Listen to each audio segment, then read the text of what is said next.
Alright, let's have a look at the daily challenge problem. Problem 462. Minimum moves to equal array elements. So for this problem, actually it's an easy problem. So we are going to share a solution using the median. So here the main goal is to analyze why the median method works. So we want to understand the better details.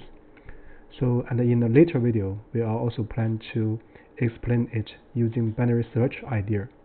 So let's first look at this method.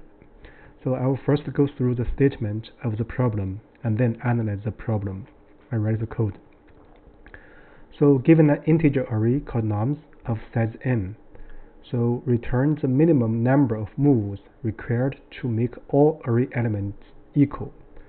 So in one move, we can increment or decrement an element of the array by 1.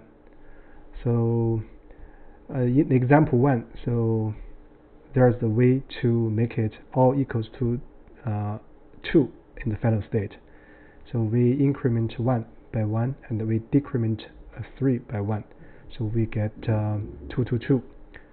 So in example 2, the output is 16. So we're going to analyze it later. So let's look at the constraints of the problem. So the length of the nums is less or equal than 10 to the power 5th, and the range of the elements in nums is bounded in absolute value by 10 to the power 9. So that's the problem. So here the main point of this problem lies in that the final state of nums. So we want to make all elements equal. So that's what we want to do. So here, let me first write here the method here. Here I'm going to use median. So for the computation of median, we need do some sorting. So in a later video, so I'm going to share a method using binary search idea. So here, let me explain why we should use the median as the theme. So here, actually, we can assume the final elements after we do the moves, all the elements are equal. Let's assume that final state is m. So then the number of moves actually is a sum of all this kind of thing. So absolute value of ai minus m for ai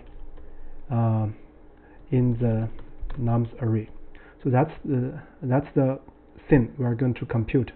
But the key thing here is to know what this m is. So actually, if we have some background in mathematics or statistics, so this m should be median.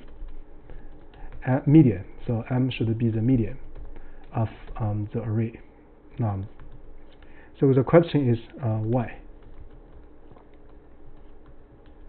So here we want to do some refined analysis. So for this, I'm going to share a slide.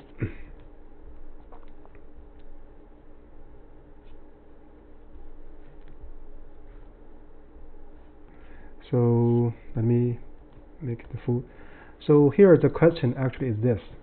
We're going to find m such that the sum of all the absolute deviation from this m is minimized, right?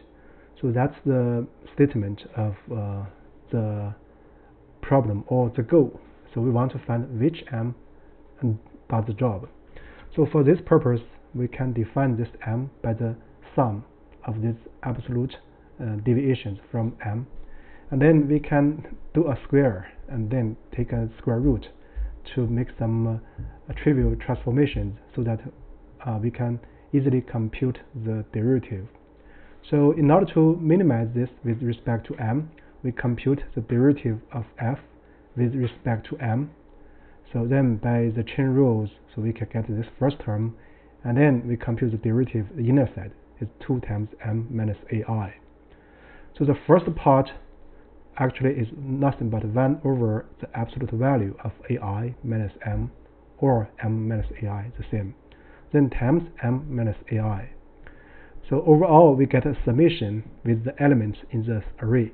Then m minus ai divided by the absolute value of m minus ai.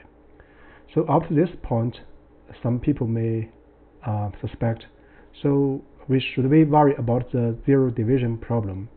So here we claim we do not need to worry about that, because we can always assume ai does not equal to m, even there are elements in the array satisfies ai equals m. The reason is that for those elements we do not need any moves, so we can just pretend in this summation, so there's no absolute value equals 0.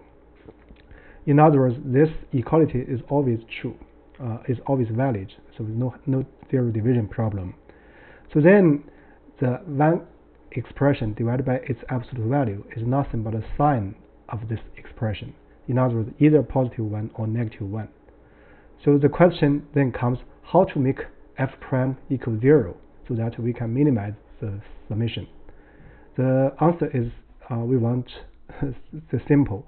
So we want half of this m minus ai is to be positive and the other half to be negative. So we have equal number of positive and negative signs.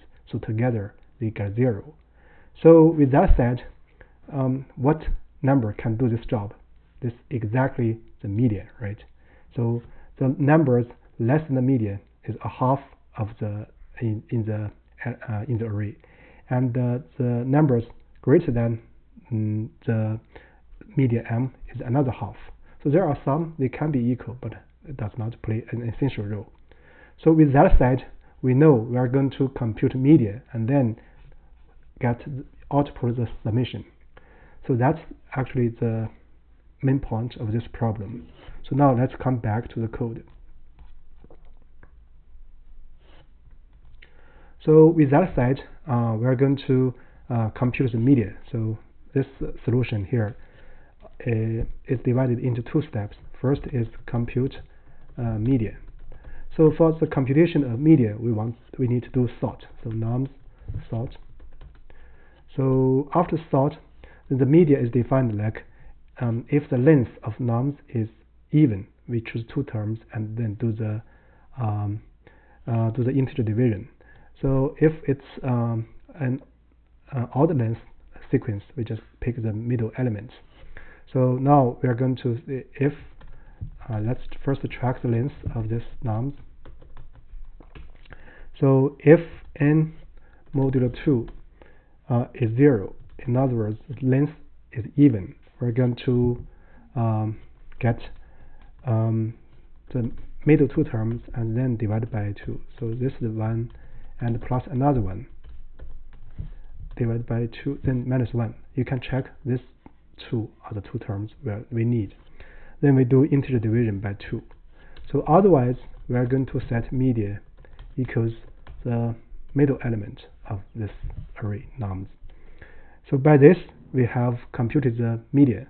Then we are going to return the result. The result is the sum of absolute deviations from this m. So we are going to return the sum, so the absolute value of element x, so minus this median for x in nums. So that's about it. So let's check one case. It passes the first case because this first case actually is sorted. Let's do another check for the second case. So we shall get 16. That's it. So let's check the generic case. Oh yeah, it passes the generic case. So for this problem, I would say that here we are using sort to compute median from scratch, and the main point is we need to understand why median is the thing we want to focus on. Actually, this absolute deviation from this median, so is the absolute it's the L1 norm in mathematics or in some other fields. So this it's about it for this solution. And in a later video, I shall share a binary search solution for this problem, just for fun and for understanding the search range shrinkage in the binary search method. Thank you very much.